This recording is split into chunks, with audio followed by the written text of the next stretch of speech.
Bienvenidos a mi canal, somos Santiago de León Audio, un grupo de artesanos dedicados al sonido de alta fidelidad y, cuando es posible, a la fabricación de altavoces de alta eficiencia. Este es el sexto capítulo, curso básico sobre altavoces. Después veremos diseño, pero por lo pronto el tema que nos interesa es cómo funcionan. Porque todos los fabricantes, que lo que intentan es lo mismo, que sus altavoces básicamente suenen y puedan reproducir el sonido de todos los instrumentos, terminan optando por soluciones que son completamente diferentes. Porque cada quien hace una cosa distinta. Si finalmente, a diferencia de la electrónica, la tecnología disponible hoy en día para producir sonido, es decir, la tecnología con la que se hacen los altavoces, para todos los fabricantes es la misma. Aquí, por ejemplo, vamos a poner un contraste que es la excepción de la regla. Allí tenemos un diafragma de cono de pulpa prensada e impregnada para reproducir el extremo grave, los graves y la parte baja del registro vocal. Eso es un midbuffer de 8 pulgadas. Y aquí, en este bonito FH10, FH100, FH7MK2, FH7MK3, utilizamos este diafragma que es cuadrado. Obviamente se ha usado por alguna razón. Esta es una de las primeras piezas de la serie APM de Sony. A ver si la cámara me permite. APM es una tecnología que intenta resolver un problema, y ese problema va a ser central en la explicación del día de hoy. Cuando nosotros queremos hacer que un diafragma se mueva todo junto, lo impulsamos desde la bobina de voz, que está más o menos por acá en el centro. El empuje que produce esa bobina hace que el diafragma avance y retroceda, reproduciendo el sonido de la grabación que a nosotros nos interesa. El problema es que todo el diafragma no vibra simultáneamente y al mismo tiempo. Esto es un ejemplo muy chapuza, pero me van a entender perfectamente. Supongamos que este es el diafragma. Este trozo de material absorbente acústico es el diafragma de nuestro parlante, el que sea, bajo, medio, agudo. A una velocidad muy baja, es decir, a una frecuencia grave, él vibra todo junto como si fuera un objeto sólido. Pero a medida que va aumentando la frecuencia, se deforma. Esta deformación le pasa a todos los diafragmas de todos los registros. No lo vamos a percibir nosotros con la vista, pero lo mismo le pasa al cono del buffer cuando pasamos cierta frecuencia, al cono del medio cuando pasamos cierta frecuencia y al cono del tweeter cuando pasamos cierta frecuencia. Cuando nosotros nos pasemos de esa frecuencia en particular, que depende del material del cono y del diámetro y de su masa y de una cantidad de cosas, va a dejar de tener un movimiento pistónico y en su lugar va a tener un movimiento deformado. Cuando la vibración produzca la deformación del diafragma, tendremos distorsión. Entonces, básicamente, no importa ni la marca, ni el modelo, ni la procedencia, ni la potencia, ni la impedancia, no importa nada. Lo que importa es que de una frecuencia hacia abajo va a sonar perfecto y de una frecuencia hacia arriba va a empezar a mostrar distorsión armónica. Lo interesante es no utilizar el diafragma del parlante donde produce distorsión armónica, y eso y no otra cosa es lo que define la frecuencia de corte del filtro que nosotros le vamos a poner a los altavoces. Pero antes de hablar de filtro, vamos a hablar de frecuencia de corte. Vamos a analizar el problema y después, por supuesto, la solución. ¿Cómo se determina este comportamiento caótico? Supongamos que este es nuestro parlante. Este es el parlante. Así todo choreto, este es el parlante. El parlante tiene dos partes: el diafragma, que es rígido, y la suspensión periférica. Y en el centro tenemos la bobina que lo empuja. Esta bobina está sumergida dentro de un campo magnético, llega la corriente del amplificador y lo empuja hacia adelante y hacia atrás. Si nosotros vemos un perfil de lado, es así.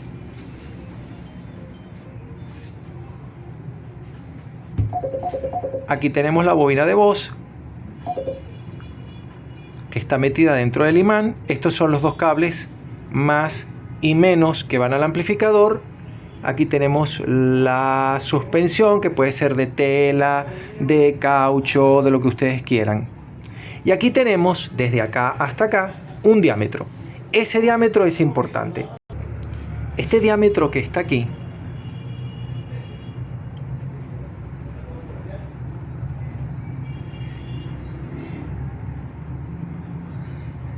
es importante. Y por supuesto igual, el buffer, el mid-buffer, el mid-range, el registro medio alto, el squawker, el tweeter, todos tienen un diámetro. Este diámetro es la máxima frecuencia que le puedo sacar a un componente en teoría, más o menos. Entonces la frecuencia máxima que yo le puedo sacar al parlante para que suene razonablemente decente, no sé si es longitud de onda entre diámetro o diámetro entre longitud de onda, no importa, pero es lo mismo. ¿Qué letras más espantosas me están quedando? A ver, es lambda entre D o D entre lambda, lo que sea, donde lambda es la longitud de onda. Entonces, la longitud de onda es la velocidad de la luz entre la frecuencia. Para 1 kHz creo que son 30 centímetros o 34 centímetros. Entonces un parlante que tenga un diámetro sólido de hasta 34 centímetros puede reproducir perfectamente una frecuencia de 1 kHz. Así ustedes sacarán la cuenta. Y eso explica por qué los tweeters son tan pequeños. ¿Por qué los tweeters de cúpula tienen un diámetro de 18, 20, 22, 25 milímetros? Bueno, porque es que 20 milímetros es la longitud de onda de 20 o 17 milímetros es la longitud de onda de 20 kHz. Entonces lo tengo que hacer de 18 más 25, tal vez 28 milímetros de diámetro para que llegue a 20 kHz. Ese es el propósito de este diámetro. Entonces, automáticamente cuando ustedes ven un altavoz hecho sin necesidad de desarmar nada ni nada, pueden imaginarse inmediatamente cuáles son las frecuencias de corte. Aquí tenemos otro tweeter. Este es un tweeter diferente. Este es un tweeter muy curioso de los altavoces Goodman que no hemos terminado de reparar. Aquí adentro hay un pequeño diafragma de 16 milímetros, de 18 milímetros montado en una pequeña trompeta para aumentar su eficiencia y corregir el patrón de propagación. Pero sigue siendo lo mismo, siempre son diámetros pequeños, 18, 20, 22, lo más usual hoy en día 25 milímetros. Aquí tengo para mostrarles, por ejemplo, uno de los diafragmas de aluminio que hemos comprado para reparar algunos de los tweeters que tenemos esperando. Y esto es justamente lo que les cuento. Miren, 25.5 milímetros del diámetro de la bobina de voz de este diafragma. Por eso se hacen un poquito más grandes, 1 pulgada. Un tweeter de estos, ustedes los conocen perfectamente. Si es de material fenólico, llegan a 17 kHz. Si es de seda, llegan a 19 kHz. Si es de aluminio, puede ser que pasen de los 21, 22, tal vez 23 kHz. Y si son de aluminio titanio laminado con un material especial para que no vibre y se tiraron una ingeniería ahí curiosa, se puede llegar a estas frecuencias maravillosas que reportan los fabricantes de prestigio, que dicen que sus tweeters llegan a 25, 30, 35 kHz. Sí se puede, efectivamente se puede. Aquí por ejemplo tengo dos componentes que son muy típicos en la construcción de un montón de altavoces.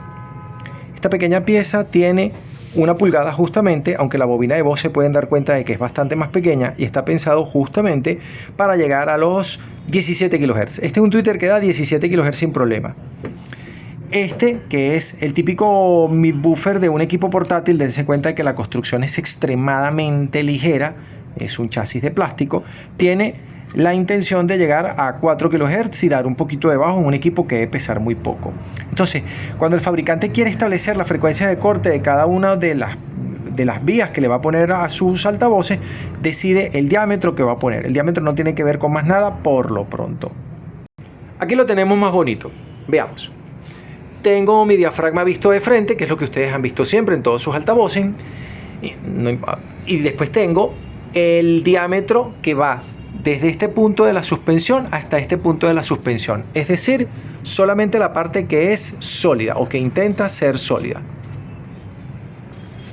Luego tengo mi fórmula. La frecuencia de corte es lambda entre diámetro o diámetro entre lambda, no me acuerdo, no importa. Lambda entre diámetro. ¿Dónde lambda? Falta lambda. Ok, vamos llenando nuestra cosa de fórmulas.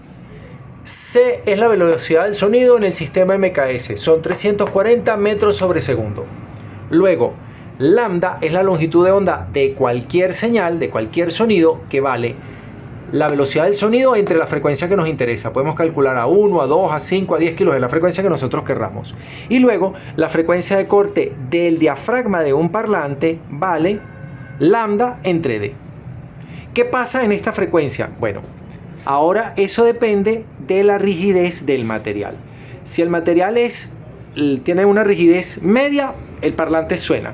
Si tiene una rigidez más bien blanda, como el papel no impregnado, el parlante empieza a dejar de sonar en esta frecuencia de corte.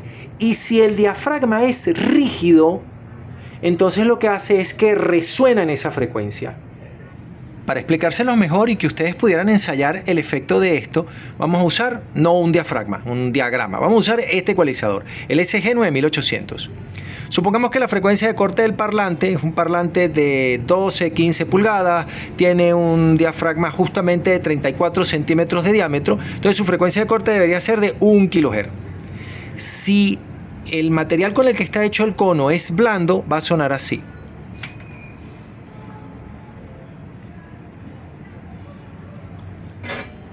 A 1 kHz empieza a caerse y después, bueno, básicamente no deja de sonar, pero suena muy poquito.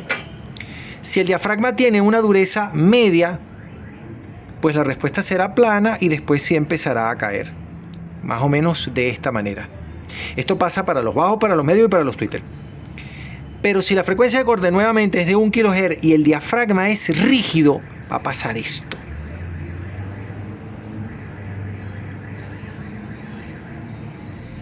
Va a sonar muy fuerte en esa frecuencia. Y esto, aunque a ustedes no les parezca lo más normal del mundo, es tremendamente común. En muchos sistemas de 2 vías, como por ejemplo este, el parlante se deja hecho su cono de un material blando. Puede ser pulpa de papel sin comprimir o pulpa de papel sin impregnar químicamente. Entonces cuando él llega a su frecuencia de corte, espontáneamente simplemente deja de sonar. Es como si lo hubieran atenuado, como si él mismo se filtrara. Eso es muy común y se usa muchísimo en los diseños que son económicos. Con lo cual, lo único que hay que filtrar es el tweeter para que no le pasen los bajos. Entonces ponemos un solo condensador. La mayor parte de los filtros que ustedes han visto de la mayor parte de los altavoces que llevan hoy, los equipos de sonido, los Muteki, los Genesis, los que hace Samsung, los que hace Panasonic, etcétera, llevan un filtrado así, muy sencillo, muy económico y funciona.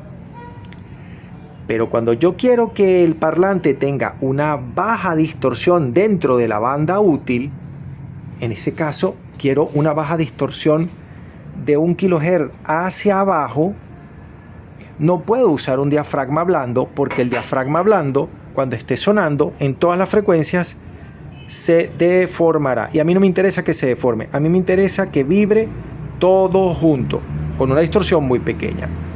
Para lograr ese efecto, por ejemplo, la pulpa de papel se la comprime, es pulpa de papel prensada, y se le impregna. O directamente me pongo con materiales esotéricos, con fibra de carbón, con aluminio, con materiales endurecidos, los que habrán visto que se utilizan muy comúnmente en los altavoces más modernos. Pero tiene este estúpido defecto que suena espantoso.